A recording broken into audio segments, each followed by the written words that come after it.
Hello everyone. Once again a very welcome back to my YouTube channel Business Studies with Twinkle Sharma.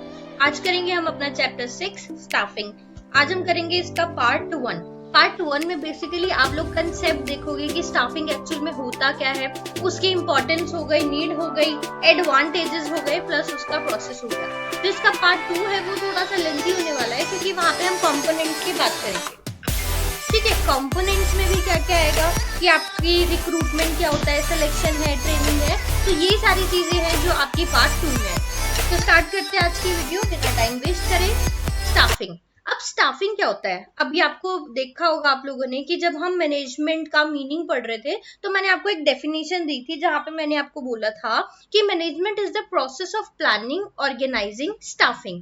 Correct. Third number पे मैंने क्या बोला था? Staffing. Staffing का मतलब क्या होता है? जहां पे आप लोगों को हायर करते हो. ठीक है, आपकी ऑर्गेनाइजेशन में काम करने के लिए आपको लोग चाहिए. अब वो लोग कौन होंगे जो आपकी ऑर्गेनाइजेशन में काम करेंगे? ठीक है, कहाँ से आएंगे वो लोग, उनको हायर कैसे करोगे, इनकी रिक्रूटमेंट कैसे होगी? ठीक है, जो गैप है, मतलब जो आपको एम्प्लॉयज चाहिए उनकी जो सीट है वो फुल कैसे होंगे, ये सब आप स्टाफिंग में देखते हो. तो कहते हैं staffing is the process of recruiting, hiring and managing the employees. कहते हैं स्टाफिंग क्या होता है? एक प्रोसेस है जहां पे आप रिक्रूट करते हो, मतलब जरिया है आपका कि कैसे आपके पास लोग आएंगे, उनको हायर करोगे, मैनेज करोगे एम्प्लॉयज को, ताकि जो आपकी पोजीशन खाली है वो फुलफिल हो जाए. और ये आपकी जो मैनेजमेंट है ना, वहां का कॉन्टिन्यूस फंक्शन है, ये चलता ही रहता है. लाइक कभी कोई एम्प्लॉय जा रहा है, उसकी जगह कोई दूसरा एम्प्लॉय आता है. तो it's a continuous function that involve the identifying the need, कि आपको कैसा लोग चाहिए, ठीक है, कितने लोग चाहिए, क्या स्किल्स होनी चाहिए, क्या नॉलेज होनी चाहिए उनको. ठीक है, आप कैसे उनको बुलाओगे, कैसे वो फिट होंगे आपकी ऑर्गेनाइजेशन में. तो ये सारा आपका स्टाफिंग में आता है. तो शॉर्ट में आप बोल सकते हो कि स्टाफिंग एक प्रोसेस होता है जहां पे आप रिक्रूटिंग करते हो, हायर करते हो और अपने एम्प्लॉयज को संभालते हो. ठीक है, अब इसके कीवर्ड्स मतलब कि शॉर्टकट में देख लेते हैं. कीवर्ड्स में कहते हैं function related to the human element. Human से रिलेट कर रहा है, जहां पे हम ये देख रहे हैं कि मेरे यहाँ पे काम कौन करेगा, कैसे लोग काम करेंगे. जेनरिक फंक्शन है आपकी मैनेजमेंट का. यहाँ पे आपका मेन काम ही यही है कि आपको सही पर्सन को सही जॉब पे फिट करना है. आपको एक ऐसा एम्प्लॉय लेके आना है आपकी ऑर्गेनाइजेशन के लिए जो उस जॉब रोल के लिए फिट हो. Assess the number and type of employees in the organization will require in near function. अब उसके importance, need, benefit the organization. अब देखते हैं कि आपके बेनिफिट्स में क्या बोलते हैं. कह रहे filling the role by obtaining the competent personnel, placing the right person at the right job, सही पर्सन को सही जगह पे लाना. Growth of the enterprise. कह रहे हैं कि दो कंपनीज हैं, ठीक है, दो कंपनीज के पास पैसा भी बराबर है, ठीक है, उनकी जो बिल्डिंग्स हैं वो भी बराबर है. अब मेन जो हमारा अफेक्ट करता है, हमारे बिजनेस को क्या अफेक्ट करता है कि आपकी ऑर्गेनाइजेशन में एम्प्लॉयज कैसे हैं. अगर आप काम अच्छा करोगे तभी आपकी कंपनी ग्रो करेगी. आपके रिसोर्सेज अच्छे से यूज करने में आपके एम्प्लॉयज हेल्प करेंगे. हेल्प इन कंपीटिंग, आपको कंपटीशन में खड़े होने में आपके एम्प्लॉयज हेल्प करेंगे. Improving the job satisfaction. ठीक है, जो लोगों की नीड है वो भी फुलफिल होगी यहाँ पे. तो इंपॉर्टेंस अब डीपली देख लेते हैं. Filling the role by obtaining the competent personnel means ensuring that the vacant or newly created position in the organization is occupied by someone. कह रहे हैं कि जो आपकी सीट वैकेंट है, अगर मान लो कोई छोड़ के गया है तो उसकी जगह आपको वो जॉब फिल करनी है किसी न्यू एम्प्लॉय को हायर करके. फिर नेक्स्ट आता है आपका placing the right person at the right job. इसका मतलब होता है कि सही प्रोफाइल पे सही पर्सन आपको फिट करना है. एग्जाम्पल ले लेती हूँ मैं आपका कि अगर मान लो एक आर्ट्स का स्टूडेंट है, ठीक है, उसके बेसिक सब्जेक्ट्स क्या होते हैं? पोल साइंस, हिस्ट्री, इकोनॉमिक्स, ये सब होते हैं. अब मेरी कंपनी में मुझे वो पर्सन चाहिए जिसकी क्वालिफिकेशन बीबीए हो, बीकॉम हो. क्या मैं बीए वाले को बोल सकती हूँ कि वो मेरी ऑर्गेनाइजेशन में काम करे? नहीं बोल सकती, है ना. According to your knowledge, according to your skill, तभी मैं आपको हायर करूंगी जब आपके पास वो स्किल्स होंगे, वो नॉलेज होगी जो मेरी जॉब के लिए नेसेसरी है. करेक्ट. नेक्स्ट आता है आपकी growth of the enterprise by appointing the efficient staff. आपका जो स्टाफ है वो एफिशिएंट होना चाहिए. एफिशिएंट मतलब कि वो काम ऐसा करे कि उसकी कॉस्ट कम आए. Staffing ensures the continuous survival in the growth of the enterprise. अगर एम्प्लॉयज आपकी ऑर्गेनाइजेशन में होंगे तो आपकी जो ऑर्गेनाइजेशन है वो ग्रो कर पाएगी, और अगर एम्प्लॉयज नहीं होंगे तो ऑर्गेनाइजेशन ग्रो नहीं कर पाएगी. ठीक है, एम्प्लॉयज के जो एफर्ट्स होते हैं ना वही अफेक्ट करते हैं ग्रोथ को. अगर एम्प्लॉयज अच्छे से काम कर रहे हैं, इट मीन्स क्या है कि आपकी कंपनी ग्रो करेगी। नेक्स्ट कह रहे हैं optimum utilization of the resource. कह रहे through the man power planning and the job analysis we find out the number of employees.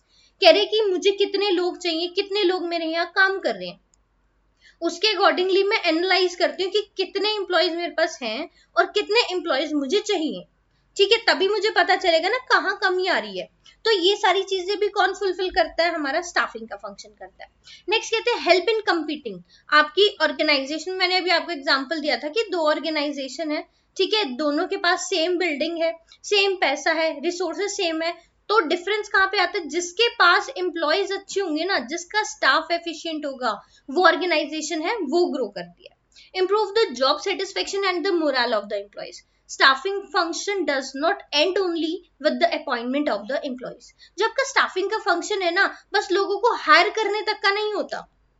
Staffing का फंक्शन आपका कहता है कि लोगों को हायर करे, वो तो रिक्रूटमेंट हो गया, बाद में उनको ट्रेनिंग दी जाती है कि उनको काम कैसे करना है। ठीक है, जब वो काम अच्छा करते हैं तो उनको प्रमोट भी करा जाता है।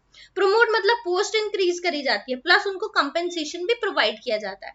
कंपेंसेशन मींस कि किसी तरह से उनको रिवॉर्ड देना, मोटिवेट करना, ताकि वो और भी अच्छे से काम करें।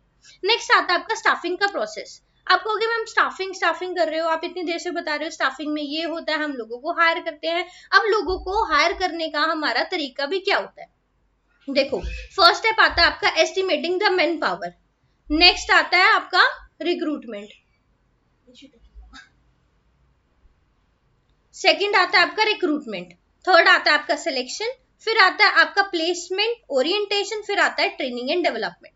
आपको एक एग्जाम्पल से बात करते हैं, ठीक है, आपको बिल्कुल क्लियर हो जाएगा एग्जाम्पल के साथ ही, फिर हम इसकी एक्सप्लेनेशन भी देखेंगे। Estimating the man power, like देखो मेरी एक ऑर्गेनाइजेशन है, वहां पे ना एक डिपार्टमेंट में लोग कम है, लाइक मेरे को 10 एम्प्लॉयज चाहिए बट मेरे पास 5-6 है या फिर इतने ही है। ठीक है, और जो मेरा डिपार्टमेंट है वो प्रोडक्शन का डिपार्टमेंट है। अब मेरे पास सिर्फ 5-6 लोग हैं बट मुझे 10 लोग चाहिए काम करने के लिए। तो मैंने क्या करा, मैंने चेक करा कि मेरे पास कितने लोग हैं, मुझे कितने और लोग काम करने के लिए चाहिए। इट मीन्स मैंने एस्टिमेट करा। जब मुझे पता चला कि हाँ भाई मुझे 5 पर्सन और चाहिए, तो मैं क्या करूंगी, रिक्रूटमेंट करूंगी। रिक्रूटमेंट का मतलब क्या होता है, एक वो मोड होता है जिसकी हेल्प से आप लोगों को इनवाइट करते हो अपनी ऑर्गेनाइजेशन में काम करने के लिए। ठीक है, अब कैसे कैसे एम्प्लॉयज आपके पास आएंगे, जो कैंडिडेट्स है वो कहाँ से आएंगे। कहते हैं दो तरीके होते हैं कि लोग मेरे पास आए। पहला तरीका होता है कि जो मेरे पास काम कर रहे हैं ना, उन्हीं में से किसी को प्रमोट कर दूं, किसी का ट्रांसफर कर दूं, ठीक है, या किसी को डिमोट कर दूं। ठीक है, या तो मैं उसको क्या करूंगी, प्रमोशन दूंगी या ट्रांसफर करूंगी। ठीक है, डिमोट बहुत ही रेयर करा जाता है बट होता है कभी इन केसेस। ठीक है, तो रिक्रूटमेंट का मतलब क्या करा हमने, सबसे पहले देखा मुझे कितने एम्प्लॉयज चाहिए, और अब पता चल गया कि मुझे 5 लोग चाहिए, तो वो 5 लोग मैं किस तरह से ला सकती हूँ, या तो अपने ही जो एम्प्लॉयज है उनमें से किसी को प्रमोट कर दूं, ठीक है, नहीं तो मैं बाहर से कैंडिडेट्स को बुलाऊंगी। इसके डिफरेंट मेथड्स होते हैं जो हम पार्ट 2 में देखेंगे। इसके बाद आता है आपका सिलेक्शन। अब मान लो आपके पास ना कैंडिडेट्स आ गए, उन्होंने आपको सीवी दे दिया, लाइक 8-10 आपके पास सीवी आ गए। अब आपके पास जो 8 से लेके 10 तक सीवी आया ना, उनमें से आप देखोगे अकॉर्डिंग टू यू किसके स्किल्स, ठीक है, किसके स्किल्स, किसकी नॉलेज और किसकी डिग्री आपकी पोजीशन से मैच कर रही है। ठीक है, सिलेक्शन में क्या करते हो आप, क्या कर रहे हो, आपके पास जो 8-10 सीवी आए हैं ना, अब आप इनमें से चेक करते हो। ठीक है, आप इसमें से देखते हो कि कौन से ऐसे लोग हैं जो मेरे को पोस्ट को मेरी फुलफिल कर सकते हैं, क्या स्किल्स है, क्या नॉलेज है उनको, क्या डिग्री है। अकॉर्डिंग टू दैट जो 8-10 आए थे उनमें से आपने कोई भी 7 सिलेक्ट कर लिए। ठीक है, आपने कोई भी 7 सीवी सिलेक्ट कर लिए। चलो भाई, अब सीवी सिलेक्ट कर लिया, अब इनका इंटरव्यू लेना है। ठीक है, अब इनका इंटरव्यू लिया जाता है, लाइक सिलेक्शन में भी इसके कुछ प्रोसेस होता है, उसको आप फॉलो करोगे। अब इनके बाद जब आप सेलेक्ट कर लेते हो, लोगों को हायर कर लेते हो, हायर करने के बाद आप प्लेसमेंट करते हो। ठीक है, प्लेसमेंट एंड ओरिएंटेशन का मतलब होता है कि अब आप उनको अपने पोजीशन बताओगे कि उनका रोल क्या है, उनको क्या काम करना है। प्लस ओरिएंटेशन का मतलब होता है कि जो स्ट्रक्चर है उसके बारे में बताओगे, आपके ऑर्गेनाइजेशन का स्ट्रक्चर कैसे है, आपकी जो उसकी रिस्पॉन्सिबिलिटीज है वो बताओगे, उसकी अथॉरिटी बताओगे क्या है, ठीक है, उसका सुपीरियर कौन है, उसका सबऑर्डिनेटर्स कौन है, ये सारी चीजें हम लोग प्लेसमेंट एंड ओरिएंटेशन में बताते हैं। जब उसको ये सब चीजें क्लियर हो जाती है तो तब हम उसको ट्रेनिंग प्रोवाइड करवाते हैं, ट्रेनिंग एंड डेवलपमेंट। मतलब कि अब उसको आपने सिलेक्ट कर लिया, अब आपके ऑर्गेनाइजेशन में काम कैसे होता है उसको वो तो नहीं पता ना, तो उसके लिए हम उसको ट्रेनिंग देते हैं जिससे उसको क्लियर हो जाता है कि कौन सा काम उसको कैसे करना और किस तरीके से करना। जो स्मॉल ऑर्गेनाइजेशन होती है ना उसमें इन्हीं 5 स्टेप्स में कंप्लीट हो जाता है, बट जो आपकी लार्ज ऑर्गेनाइजेशन होती है वहां पे परफॉर्मेंस अप्रेजल होता है, प्रमोशन होती है, करियर प्लानिंग की बात करी जाती है और कंपेंसेशन की बात करी जाती है। अगर आपसे स्टाफिंग का प्रोसेस पूछते हैं तो आपको बस ये फर्स्ट 5 स्टेप्स बताने हैं, जहां पे सबसे पहले आपका एस्टिमेटिंग मैन पावर आता है, जहां पे आप देखते हो कितने लोग चाहिए, उसके लिए रिक्रूटमेंट होती है। रिक्रूटमेंट का मतलब होता है कि लोग आपके पास कैसे आएंगे, इंटरनली आएंगे, एक्सटर्नली आएंगे, फिर उनका सिलेक्शन होता है, फिर प्लेसमेंट एंड ओरिएंटेशन होता है, and then training and development. अब प्रोसेस में देखो, मैंने आपको कहा था कि डीपली भी देखेंगे, तो सबसे पहले प्रोसेस में आता है man power planning. Man power planning मतलब this initial steps involve the forecasting the organisation future human resource need, कि कितने मुझे लोग चाहिए, ठीक है, उनकी ग्रोथ के बारे में प्लान करेंगे, टर्नओवर्स की क्या स्किल्स है उनकी, ये सब देखेंगे। फिर रिक्रूटमेंट की स्टेज आती है जहां पे जो 2 मेथड होते हैं आपके पास, इंटरनल और एक्सटर्नल मेथड होता है, जहां पे आप देखते हो कि कैंडिडेट्स कैसे अपनी जॉब के लिए आएंगे यहाँ पे। नेक्स्ट आता है सिलेक्शन। सिलेक्शन एक प्रोसेस होता है जहां पे आप इवेल्युएट करते हो, ठीक है, उसके पास क्या क्वालिफिकेशन है, क्या स्किल्स है, क्या एक्सपीरियंस है, उसके बाद क्या वो पर्सन फिट है या नहीं है उस जॉब के लिए। नेक्स्ट आता है placement and orientation. This involves assigning the selected candidate to the appropriate job. उसको बताते हो कि उसको काम कैसे करना है, ठीक है, इंट्रोड्यूस करते हो, कंपनी के बारे में बताते हो, उसको कल्चर बताते हो, उसका स्पेसिफिक रोल बताते हो। ट्रेनिंग डेवलपमेंट, आपको पता है कि आपके जो एम्प्लॉयज आते हैं उनको आपको थोड़ी नॉलेज देनी होती है, ठीक है, कुछ स्किल्स प्रोवाइड करवाने होते हैं जिससे वो इजीली आगे काम कर सके। नेक्स्ट आपको बताया था परफॉर्मेंस अप्रेजल, ठीक है, जो नेक्स्ट ये आपको मैंने 4 स्टेप्स दिखा रखे, ये नेसेसरी नहीं है, बट आपकी लार्ज ऑर्गेनाइजेशन में ये 4 भी फॉलो करे जाते हैं, ठीक है। Regular evaluation of the employee performance, की आपका एम्प्लॉय है वो कैसे काम कर रहा है, उसके रिगार्डिंग उसको फीडबैक दिया जाता है कि क्या उसको इंप्रूव करना है और क्या उसके लिए बेस्ट है।